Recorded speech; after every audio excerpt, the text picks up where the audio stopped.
El 3 de noviembre, además de la papeleta de la gobernación y de comisionado residente, además de la papeleta de la alcaldía, además de la papeleta legislativa, a usted le van a dar una papeleta.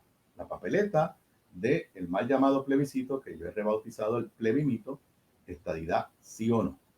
Toda la semana salen noticias que evidencian de que esto es un engaño. La semana pasada salió el proyecto de ley de Nidia Velázquez y Alexandria Ocasio-Cortez, que lo discutimos varias ocasiones en este podcast, que es un mensaje claro de que el camino del plebiscito del 3 de noviembre no es el camino correcto, que hay otras alternativas. Y básicamente, como dijo Luis Gutiérrez jugando pelota dura, fue una invitación de Nidia y Alexandria a decirle a la gente, voten que no con plena libertad. Esta semana ha hecho titulares las expresiones de Mitch McConnell, líder republicano del Senado, diciendo que en el Senado los republicanos no le van a dar ningún paso a la estadidad. Para mí ese es otro mensaje en este lado de los republicanos diciendo voten que no.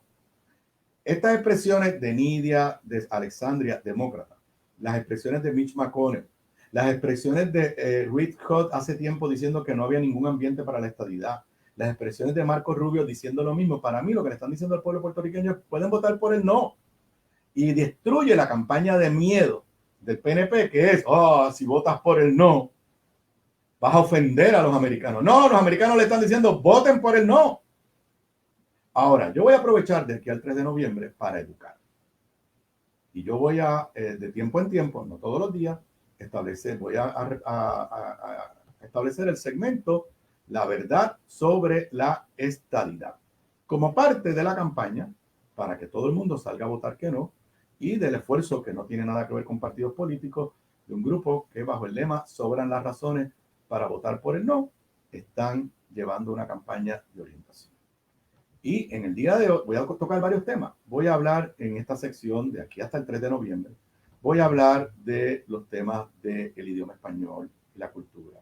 Voy a hablar de los temas de la representación internacional de Puerto Rico deportiva. Voy a hablar de los temas económicos, sobre el efecto económico que tiene la estadidad sobre el bolsillo de ustedes. Voy a hablar sobre los efectos económicos que tiene la estadidad sobre la manufactura y la farmacéutica. De todo eso voy a estar hablando, voy a tratar de separar un día a la semana, probablemente sea los jueves, bajo el título La verdad sobre la estadidad. Hoy quiero tomarme unos minutos para repasar con ustedes la historia. Estados Unidos es un país con mucha historia, obviamente. Y la historia es bien importante para poder entender lo que significaría que Puerto Rico se convirtiera en Estado, o quizás al revés, qué es lo que tendría que pasar antes. Estoy seguro que no va a pasar. Uno de los argumentos que nos hacen los estadistas para confundir al pueblo puertorriqueño es que la estadidad es la forma de darle poder político a los puertorriqueños. Y yo voy a repasar con ustedes la historia de territorios que se convirtieron en Estado, que tenían una cultura y un lenguaje totalmente diferente a la cultura y el lenguaje americano, al inglés y a la cultura americana, pero que al convertirse en Estado, lo que hicieron los habitantes originales, todos ellos hispanos, no fue ganar poder político, fue perder poder político.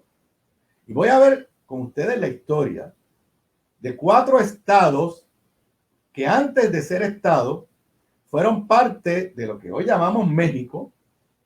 Uno de ellos inclusive llegó a ser una república antes de convertirse en Estado de los Estados Unidos, para que ustedes y yo veamos y ustedes concluyan quién fue el que ganó poder político con la estadidad.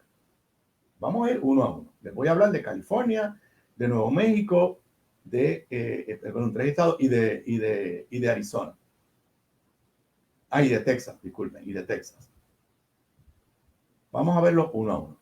La historia de California. California nunca fue territorio. California era parte de México y en la guerra de Estados Unidos y México pasa a ser parte de Estados Unidos y se convierte inmediatamente en Estado en el 1850. 1850. California ha tenido más de 40 gobernadores desde que se convirtió en Estado. Solamente un gobernador de California ha sido de origen hispano. Romualdo Pacheco en el 1875. ¿Me escucharon? Era parte de México. Estados Unidos lo conquista en la guerra. Se convierte en estado en 1850. Ha tenido más de 40 gobernadores y solamente uno de origen hispano en 1875. Díganme ustedes si California convertirse en estado significó darle poder político a los mexicanos, ahora mexicoamericanos, que viven en California. Nuevo México. Nuevo México era parte de México. Del 1822 al 1846 fue parte de lo que ya se conocía como la República de México. En ese periodo, mientras era parte de México, tuvo 17 gobernadores. Todo esto yo lo he sacado de un análisis histórico. Y reto a cualquier PNP y cualquier estadista que me desmienta. Nuevo México, de 1822 a 1846, fue un estado de México. Tuvo 17 gobernadores en ese periodo. Todos fueron hispanos. En 1846, Estados Unidos invade Nuevo México. Tuvo 4 gobernadores militares, todos americanos, y en 1850 lo declaran oficialmente territorio. Fue territorio del 1850 al 1912. En ese periodo, que fue territorio, tuvo 18 gobernadores nombrados por los Estados Unidos. Solo uno fue hispano. Miguel Otero en 1897. Todos los demás, americanos. A pesar de que cuando el día antes de haber sido parte de Estados Unidos, todos sus gobernadores habían sido hispanos. Bajo la estadidad, ha tenido 27 gobernadores y de esos solo 5 han sido hispanos, de origen hispano. Todos los demás, angloamericanos. Arizona también fue parte de México. Fue territorio de los Estados Unidos antes de convertirse en estado, también de 1863 hasta el 1912. Se convirtió en estado a la misma vez que Nuevo México en 1912. Mientras fue territorio, tuvo 17 gobernadores. Ninguno hispano. Ni uno. Se convierte en estado en 1912. Como estado ha tenido 23 gobernadores. Solo 4 han sido hispanos. Texas también era parte de México. La historia de Texas es todavía más interesante. Texas fue parte de España, una colonia española. Luego, cuando México se independiza, hace formar a Texas parte de México.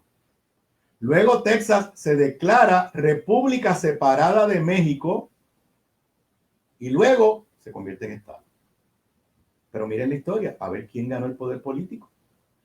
Durante el régimen mexicano, o sea, mientras fue parte de México, Texas tuvo 13 gobernadores, todos mexicanos, todos hispanos. Qué curioso. Cuando se independiza de México y se convierte en una república, es precisamente porque ya los americanos son mayoría en México, en Texas, y presionan. Y la República de Texas tuvo 4 presidentes. Adivinen qué. Los 4 presidentes de la República de Texas, que duró de 1836 a 1846, todos fueron americanos. Ninguno fue hispano. O sea, el caso de Texas es más dramático. A Texas, los americanos lo independizaron por un periodo. ¿Para qué? Para que los americanos ganaran poder político. Mientras Texas era un estado de México, sus gobernantes eran hispanos, eran mexicanos.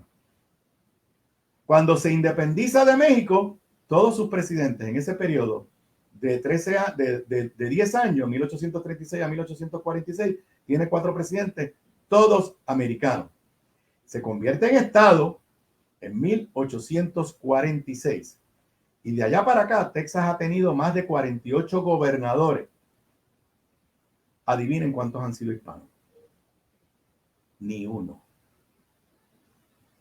Ni uno solo de los gobernadores de Texas bajo la estadidad ha sido hispano. Les resumo.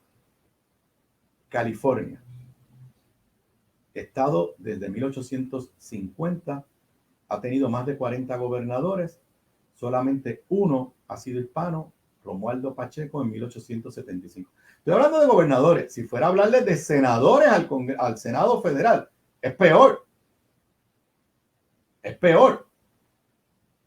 O sea, senadores hispanos de México, de California, de Nuevo México, de Arizona o de Texas, los podemos contar con los dedos de la mano. Estoy hablando de gobernadores, que fue el análisis, la investigación histórica que hice. Repito, California, más de 40 gobernadores bajo la estadidad, solamente uno hispano. Nuevo México, más de 27 gobernadores bajo la estadidad, solo 5 hispanos. Arizona, más de 23 gobernadores bajo la estadidad, solo 4 hispanos. Texas, más de 48 gobernadores bajo la estadidad, ninguno hispano. Hermanos puertorriqueños, el cuento de que la estadidad es para darle poder político a los puertorriqueños, eso no es lo que dice la historia. La historia lo que nos dice es que Estados Unidos solamente le da la estadidad a un territorio cuando primero se ha asegurado que el poder político lo van a tener los americanos. Esa es la realidad histórica.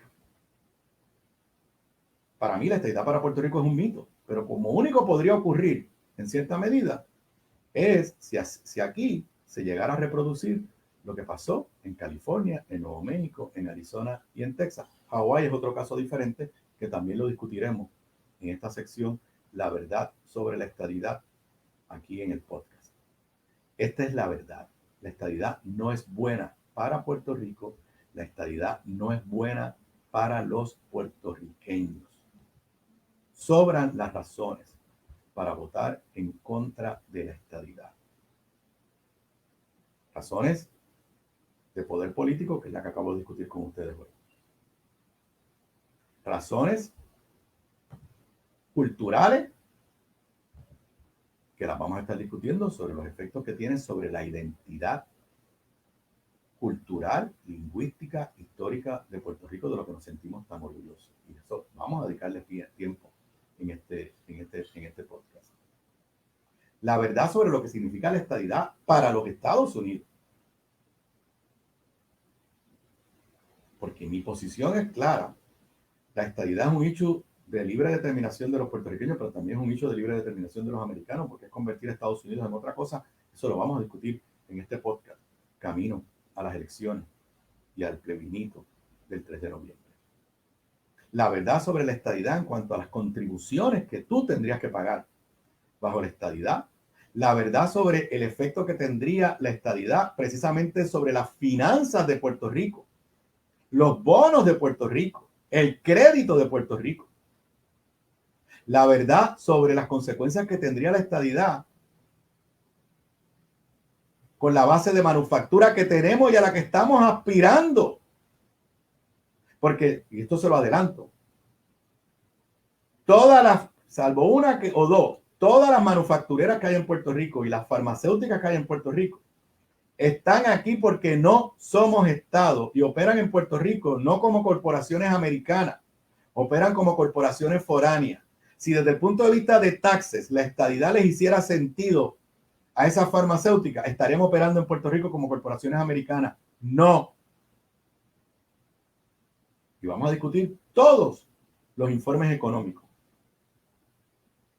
El 3 de noviembre yo voy a votar que no, porque no soy estadista. Yo voy a votar que no y te invito a votar que no, porque la estadidad es mala para Puerto Rico. Y ¿saben qué? También porque la estadidad es mala para los Estados Unidos. Además de eso, ustedes y yo y la mayoría del pueblo puertorriqueño vamos a votar que no, porque sabemos que esto es un engaño y les voy a demostrar aquí todas las expresiones, cuando digo aquí en otras secciones, todas las expresiones que han hecho líderes congresionales o gubernamentales en este cuatrenio, donde le están diciendo al liderato estadista, no me pidas la estadidad, eso no tiene ninguna posibilidad. Y cuando un gobernante engaña a un pueblo, el pueblo tiene que buscar la forma de expresarse y repudiar ese engaño. En el verano del 2019, en el chat nos sentimos insultados, engañados por Ricardo Rosselló y el pueblo se tiró en la calle. El plebiscito del 3 de noviembre es otro intento de engañar al pueblo puertorriqueño y ahora el pueblo se va a expresar votando que no. Inclusive el no va a ser la papeleta, va a ser el espacio donde nos vamos a unir por encima de las diferencias partidistas. Porque usted podrá votar para gobernador por el candidato que usted prefiera, para comisionado por el candidato que usted prefiera.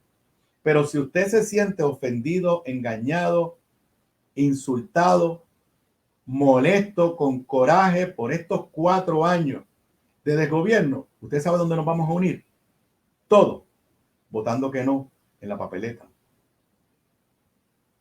de estadidad sí o no del 3 de noviembre. Para mí el no va a permitir una coalición, una unión de voluntades como la que se dio en ninguna de las anteriores en el 1998. Yo sé de cientos y cientos de estadistas que fueron a votar por ninguna de las anteriores porque sentían que Pedro Rosselló los estaba engañando con aquel plebiscito, además porque se sentían indignados con lo que estaba haciendo Pedro Rosselló con el país y fueron a votar y votaron en ninguna de las anteriores. Y ahí votaron estadolibristas, populares, independentistas, no afiliados y hasta estadistas. El no va a generar una unidad de fuerzas como la del boicot al plebiscito del 2017. ¿O alguien se cree que todos los que se quedaron en su casa en el 2017 y boicotearon aquel boicot, que ahí no había estadistas que se quedaron en la casa? Claro que sí, había estadistas que sabían que Ricardo Rosselló los estaba engañando con ese plebiscito y protestaron quedándose en su casa. Y yo me siento orgulloso de haber participado activamente en promover el boicot al plebiscito del 2017. Y desde ya les voy a decir que además de mi campaña para comisionado residente y de evidenciar por qué yo soy una mejor alternativa para Puerto Rico que Jennifer González y que los demás candidatos a comisionado residente, además de eso, de aquí al 3 de noviembre, yo también voy a asumir la responsabilidad de explicarle al país por qué hay que votar que no en el plebiscito del 3 de noviembre. Son las